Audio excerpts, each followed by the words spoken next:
Merci. Alors, bonsoir à tous. Je vais, dans un premier temps, vous présenter mon parcours.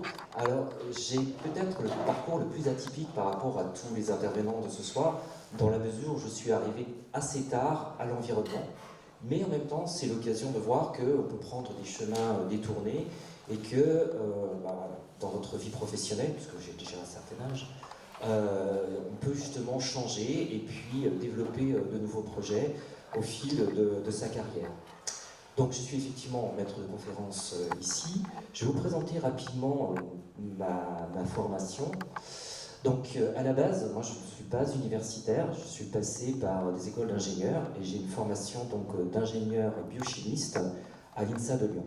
Donc ça paraît déjà très éloigné de l'environnement. Suite à mon diplôme d'ingénieur, j'ai poursuivi par ce qui serait un master de recherche à Orsay sur le domaine des plantes. J'ai effectué ma thèse à l'INRA de Versailles sur des thématiques qui étaient sur la plante modèle Arabidopsis thaliana, donc d'une approche très science fondamentale, et j'ai effectué un postdoc au CNRS toujours sur ces thématiques. Parmi les différents employeurs que j'ai pu avoir, durant ma thèse, c'était l'État qui a financé ma thèse. Et par la suite, j'ai travaillé à l'université de Versailles-Saint-Quentin, où j'ai été vacataire et ATER pendant 5 ans. J'ai eu mon premier poste à l'université de Picardie, ce qui a été une très grande ouverture pour moi. Et ensuite, je suis revenu dans cette université qui, depuis, a changé de nom, qui changera de nom peut-être encore. Alors, juste quelques éléments qui, dans mon parcours, m'ont rapproché de l'environnement. La première chose, c'était que la Picardie, vous le savez très certainement, est une terre d'agroalimentaire, une terre agricole. Et dans ce cadre-là, j'ai enseigné à l'IUT, on va dire l'équivalent d'une école d'ingénieur, sur les productions végétales et les industries agroalimentaires. C'était extrêmement intéressant puisqu'on était proche de la zone de production, évidemment, puisque le matin, en fait, on traverse les champs pour aller à l'université, et en même temps, il y avait derrière les filières, puisque par exemple, il y a Bondeuel, il y a toute l'industrie sucrière, par exemple, qui sont directement présentes dans la région. Donc ça, c'est quelque chose qui m'a amené à découvrir de très près l'agriculture, toutes les plantes alimentaires au sens large, l'agroalimentaire. Et ce qui était intéressant, c'est que, c'était dans les années 2000, il se développait déjà une approche en milieu rural vers des pratiques plus vertueuses. Quand j'étais à l'université d'Amiens, un de mes collègues a monté une licence professionnelle qui s'appelait Agriculture et développement durable. Et j'ai participé à cette création et ça a été une expérience très intéressante puisque j'ai enseigné dans un lycée agricole avec toute une jeune génération d'agriculteurs qui, dans leur formation, souhaitaient changer leurs pratiques. Et l'idée était d'accompagner ces changements et de voir ce qui était possible. Donc voilà, ça a été une très très bonne expérience pour moi. J'ai changé d'université. Par mutation, je suis venu à l'université ici à Paris, sur le campus de Jussieu. Elle s'appelait à l'époque l'UPMC. Et dans ce cadre-là, j'ai souhaité prolonger mon expérience picarde, mais la transposer évidemment au milieu parisien. Et avec l'aide du CFA, je suis avocat des représentants ici, je me suis lancé dans une grande aventure pédagogique qui était la création d'une licence professionnelle. Et cette licence professionnelle, elle s'appelait Aménagement et gestion écologique des paysages urbains. En fait, elle visait à accompagner les collectivités locales dans le plan Éco-Phyto 2018 à l'époque. C'était l'occasion de travailler sur les notions de paysagisme, d'horticulture, puisque c'était essentiellement des plantes horticoles, des plantes d'ornement, et puis sur l'écologie urbaine. Donc ça a été quelque chose d'extrêmement intéressant, une très belle aventure humaine et pédagogique qui s'est finie malheureusement en 2017 au moment de la fusion de notre université avec d'autres structures. En parallèle, et c'est finalement maintenant là où je focalise aussi beaucoup mon attention, j'enseigne à l'école Polytech, donc l'école d'ingénieurs, dans la filière agroalimentaire. Donc je retourne à mes premières amours que j'avais donc en Picardie. Et j'essaye de modifier mon enseignement pour ouvrir mes étudiants sur justement un certain nombre de bonnes pratiques environnementales. Donc notamment en agronomie, je leur parle beaucoup d'agroécologie, de ce qui est faisable, de ce qui marche pas. Et d'ailleurs, pour concrétiser ces approches et leur permettre de toucher un peu du doigt, même si c'est difficile dans la région parisienne, la semaine dernière, par exemple, on était au Salon de l'Agriculture, et ça, c'était quelque chose d'important. J'ai développé également tout ce qui touche au développement durable de façon plus large, avec les notions de cycle de vie d'une production. Donc ça s'inscrit assez bien dans la démarche des ingénieurs, ça passe plutôt bien. Donc voilà pour la partie enseignement. En ce qui concerne mon activité de recherche, puisque on a cette dualité quand on est maître de conférence, donc enseignant-chercheur, mes premiers travaux, mes travaux de thèse étaient extrêmement fondamentaux, puisque pour faire simple, j'ai travaillé sur l'endopolyploïdie somatique, donc un phénomène très spécifique de ce qu'on peut trouver chez les plantes, et donc j'ai déroulé toute une activité de recherche qui me passionnait. En venant sur Jussieu, j'ai intégré un laboratoire qui travaillait sur les semences de façon plus générale. Ça, c'était une étape intéressante également pour notamment travailler sur la notion de biodiversité et de conservation. Donc ça, c'était quelque chose qui m'a beaucoup parlé. C'était un premier changement de thématique. Mais j'ai pu donc retrouver des thématiques de physiologie, par exemple. C'était extrêmement intéressant. Et puis, il y a quelques années, notamment en dialoguant avec mes collègues écologues qui intervenaient dans la licence professionnelle, eh bien, je me suis rendu compte que je pouvais leur apporter un certain nombre de choses et que des collaborations étaient possibles. Et donc j'ai quitté l'Institut de biologie pour intégrer l'Institut d'écologie et des sciences de l'environnement. Donc c'est comme ça que je me suis trouvé à l'IS Paris. Et maintenant je travaille sur des thématiques qui sont... Mon équipe s'appelle « Des mécanismes au service écosystémique ». Donc là, je retourne sur la plante entière, même des populations de plantes. En y intégrant cette équipe, j'ai été amené à développer un projet en écologie urbaine.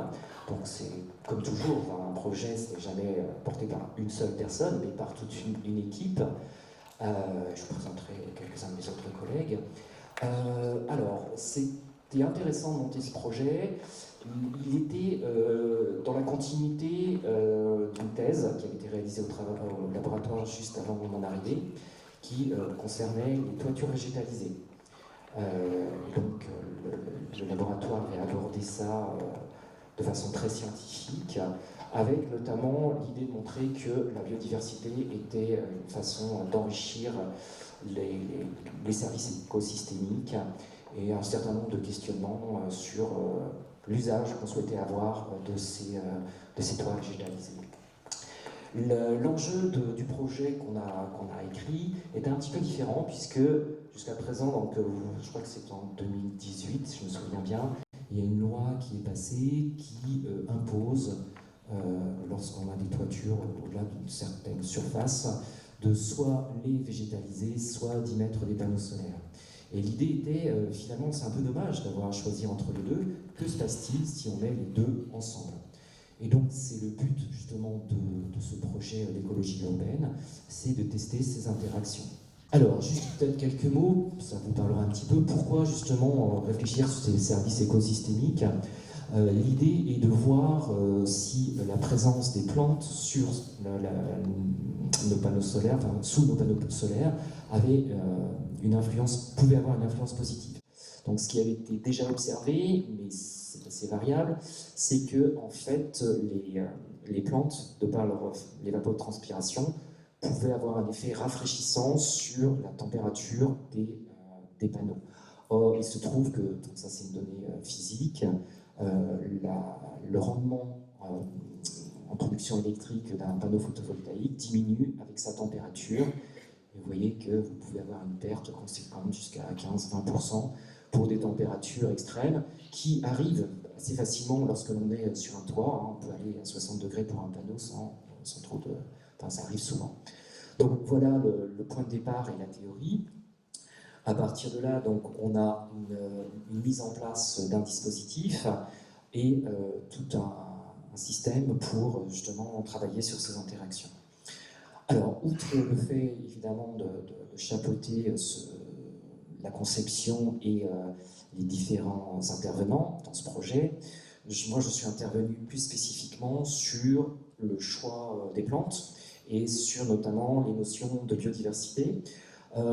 L'idée de départ a été de prolonger les observations qu'on avait eues dans la thèse qui était donc juste avant moi, celle de mon collègue Yann Douchat, qui avait montré que justement un niveau de biodiversité bien choisi, avec 5 espèces différentes, offrait une très bonne complémentarité pour notamment l'entomofaune et pour les insectes butineurs, mais également sur d'autres paramètres comme la couverture du sol, la rétention en eau, je vous passe les détails.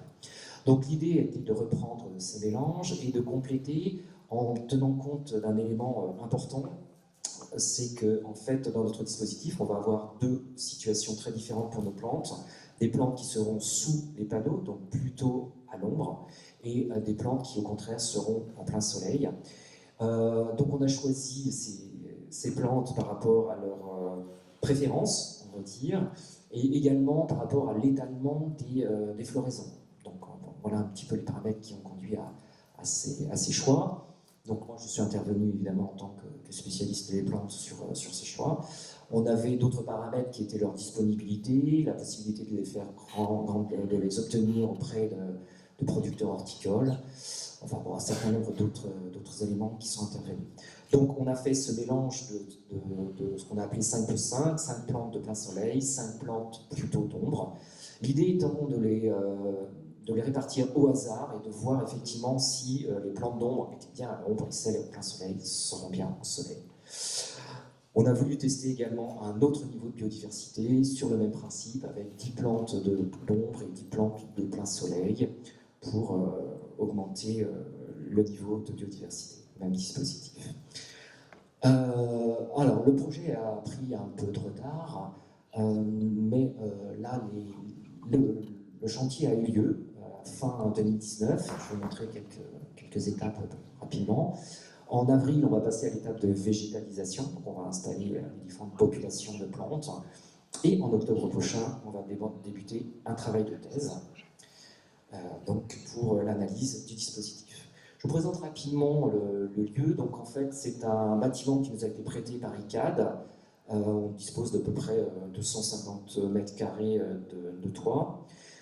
Voilà, je passe rapidement, je vous fais un petit time-lapse. On a donc retiré les graviers, on a installé les systèmes de couverture, les plots pour les bacs, l'installation des bacs, l'installation des panneaux solaires, et l'étape suivante, évidemment, ce sera la végétalisation. Donc voilà, un dispositif qui se met en place sur ces thématiques-là. Et voilà ce que je souhaitais vous présenter ce soir, avec, j'en profite pour vous présenter le sujet de thèse pour 2020, si ça peut intéresser certains d'entre vous ou des gens de votre connaissance. Voilà.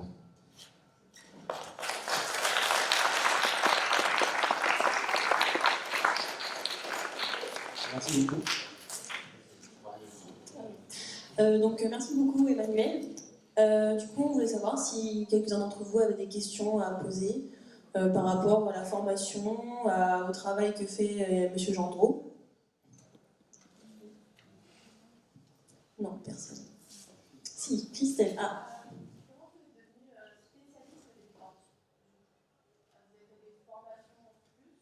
Alors, comment dire, j'ai commencé ma thèse donc, à l'INRA de Versailles sur en fait une plante qui était une plante modèle. Donc voilà, j'avais pas forcément. J'avais déjà fait de la botanique dans mon parcours de biochimiste. Ma formation était intéressante puisqu'on avait un cœur évidemment qui était biochimiste, mais on avait une formation très générale en physiologie animale, physiologie humaine, bactériaux, champignons et plantes. Donc ça j'avais déjà de bonnes notions, on va dire. Et en fait, ça m'est un peu tombé dessus, parce que c'est pas forcément ce que je souhaitais faire. C'est quand j'ai commencé à enseigner à l'université de Versailles-Saint-Quentin, il manquait de botanistes, et il y avait des TP de botanique, et on m'a dit, bah, t'es à l'INRA de Versailles, bah, tu vas faire la botanique. Donc j'ai commencé, on va dire, un peu à la dure, en me retrouvant à enseigner la botanique, alors que ce n'était pas ma spécialité, mais on peut s'y mettre. Et après, c'est un processus, voilà, moi, je suis heureux de découvrir tous les jours des plantes, de rajouter à mes connaissances. Voilà, je suis plutôt sur les plantes horticoles ou alimentaires, et je suis pas très fort en plantes sauvages, même si, bon, voilà, les plantes qu'on peut trouver en Ile-de-France, ça me parle quand même. Est-ce qu'il y aurait d'autres questions? Est-ce que vous avez eu l'occasion de travailler sur la phytoremédiation? Alors, de façon indirecte, je vais te répondre. C'est une phytoremédiation un peu particulière. C'était dans le cadre de l'agriculture, c'était dans la mise en place des CIPAN, qui sont des cultures intermédiaires pièges à nitrate, donc CIPAN. Donc c'est quelque chose qui se fait en agriculture. Je me demande si c'est même pas. À l'époque, c'était une obligation par la loi. Quand tu es à proximité d'un cours d'eau, les agriculteurs avaient ces bandes, je ne sais plus de quelle distance, je veux dire 5 mètres, mais j'en suis pas sûr, qui permettaient de filtrer et d'éviter que ça passe directement du champ au cours d'eau. Donc voilà, ça c'est un exemple que je connais. Après, sur la phytoremédiation, j'ai une expérience un peu particulière qui est celle lorsque je travaillais au laboratoire sur les graines. On avait des collègues de Nouvelle-Calédonie. Et en Nouvelle-Calédonie, les sols sont naturellement très riches. Je ne vais pas dire contaminés parce que c'est quelque chose qui est présent de façon native. Et justement, on a travaillé sur ces possibilités de phytoremédiation. L'idée était de savoir si on pouvait utiliser ces propriétés naturelles de ces plantes à stocker ou à vivre sur des sols avec notamment des taux de métaux lourds importants. Est-ce qu'on pouvait les adapter au milieu européen? Bon, voilà. Sans passer par de la transgénèse, par exemple. Plein de choses se font.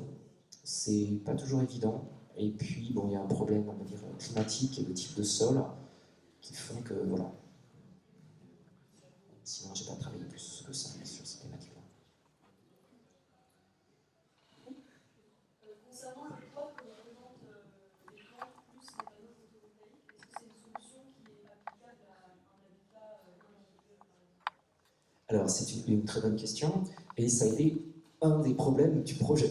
C'est-à-dire que chacune des deux entreprises a calculé le poids qu'elle allait mettre, et à aucun moment, on les a additionnés. Donc, il y a un moment, on s'est dit, bah, ça ne tiendra pas. Donc, ça, je dirais, c'est un autre problème, c'est la communication à l'intérieur d'un projet. Ça, c'est autre chose. Là, c'est une vraie question. Les panneaux photovoltaïques ne sont pas si lourds que ça, en fait. Je répondrais, si tu conçois, et c'est valable pour tous les toits végétalisés, et je pense que Minky sera d'accord avec moi, si quand tu construis un bâtiment, tu prévois à l'avance une portance qui permet d'avoir une certaine épaisseur et par exemple un dispositif de photovoltaïque, c'est pas un souci à la conception. Par contre, une fois que tu as le bâtiment, ce qui était notre cas, bah, tu as des contraintes physiques et voilà. Les panneaux voltaïques ne sont pas si lourds que ça. Nous, on a voulu une épaisseur de substrat de 10 cm, ce qui était, même on aurait voulu plus. Et du coup, effectivement, la conjonction des deux et des impératifs d'épaisseur qui ait un sens en écologie fait que c'est compliqué. Mais si tu le conçois à la base, c'est pas forcément un souci. Juste une question qui complète un peu les panneaux voltaïques. Vous parlez de sélection de plantes. Est-ce que le critère de plantes endémiques est rentré en compte dans votre sélection ou pas du tout? Et aussi sur le sol, est-ce que c'est un sol endémique que vous avez mis en œuvre ou c'est un sol...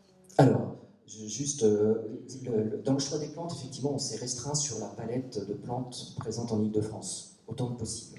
Donc ça, c'était quelque chose que on s'est beaucoup appuyé sur notamment ce qu'utilise la ville de Paris. Elle a plusieurs référentiels qui sont vraiment très très bien. Donc il a fallu croiser ce référentiel des plantes natives d'Île-de-France avec des plantes qui soient capables de pousser sur les toits végétalisés. Et en fait, on ne peut pas mettre un substrat naturel à cause du poids. Et comme on veut au moins 10 cm pour différentes raisons, par par rapport au cycle de vie de la plante, et pour que ça ait un sens.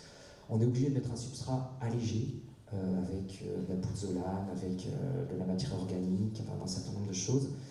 Ce qui fait que c'est pour ça qu'il y a autant de questions dans le projet, et on verra les plantes qui arrivent à survivre et celles qui n'arrivent pas à survivre dans notre système. L'idée de pouvoir ensuite avoir des préconisations sur les plantes qui sont adaptées à ce type de système ou non.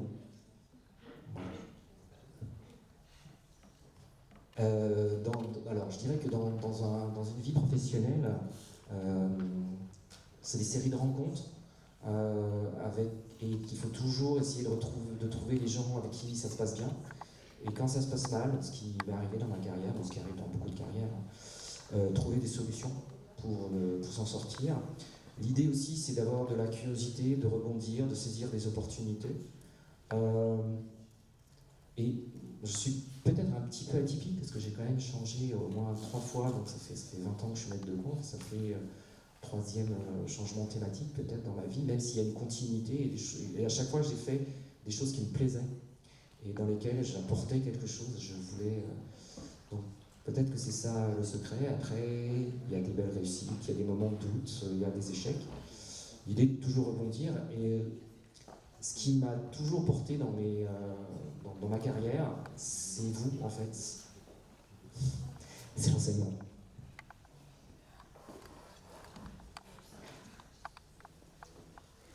Moi j'aurais une question. Ah, il y a une question de Nicolas. Est-ce que vous connaissez des formations qui permettraient de se spécialiser en botanique juste après une licence générale de biologie? Alors, je pense qu'il faudra se tourner vers le muséum, qui sont des grands spécialistes. De bons botanistes, j'en connais aussi dans les facs de pharma. Et puis voilà, et sinon, évidemment, pour moi, la référence reste mes collègues du muséum, qui sont des vrais botanistes, ce que je ne suis pas. Je vous le dis tout de suite, je connais un certain nombre de plantes dans le cadre des productions alimentaires, des productions, enfin de l'horticulture, mais je ne suis pas botaniste de formation. Du coup, j'aimerais continuer cette question avec l'orientation. Est-ce qu'il y a actuellement d'autres formations qui amènent à la gestion écologique des paysages urbains actuellement alors, que vous pourriez conseiller? Oui, alors je peux vous conseiller celle qui a survécu. Celle qui a survécu, en fait, il y avait une licence tout à fait similaire à l'université d'Orsay, et elle existe toujours, et je vous la recommande. Elle avait un profil très similaire au nôtre. Nous, on était beaucoup dans la conception. Nos étudiants, par exemple, utilisaient l'outil AutoCAD, et il y avait une grande formation d'une 15aine de jours sur ce logiciel. Et d'ailleurs, cette formation leur permettait souvent de trouver du travail très facilement derrière. C'était un vrai plus. Alors, je dirais que nos collègues d'Orsay, qui eux ont continué sur ce type de licence pro, sont beaucoup plus naturalistes et botanistes, je pense, dans leur formation. Donc voilà, la formation d'Orsay est très bonne. Et il en existe d'autres à travers la France, mais ça fait longtemps que je ne sais pas regarder, avec des choses qui m'étonnent, enfin non, pas forcément, mais vous pouvez aussi en trouver dans des facs de géo, par exemple. Il me semble qu'il y en avait même une dans une fac de droit, avec pratiquement le même intitulé. Donc selon la part que vous donnez à l'urbanisme, à la géo, et dans ce type d'intitulé. Très bien. Merci beaucoup, M. Jean. Merci, au revoir.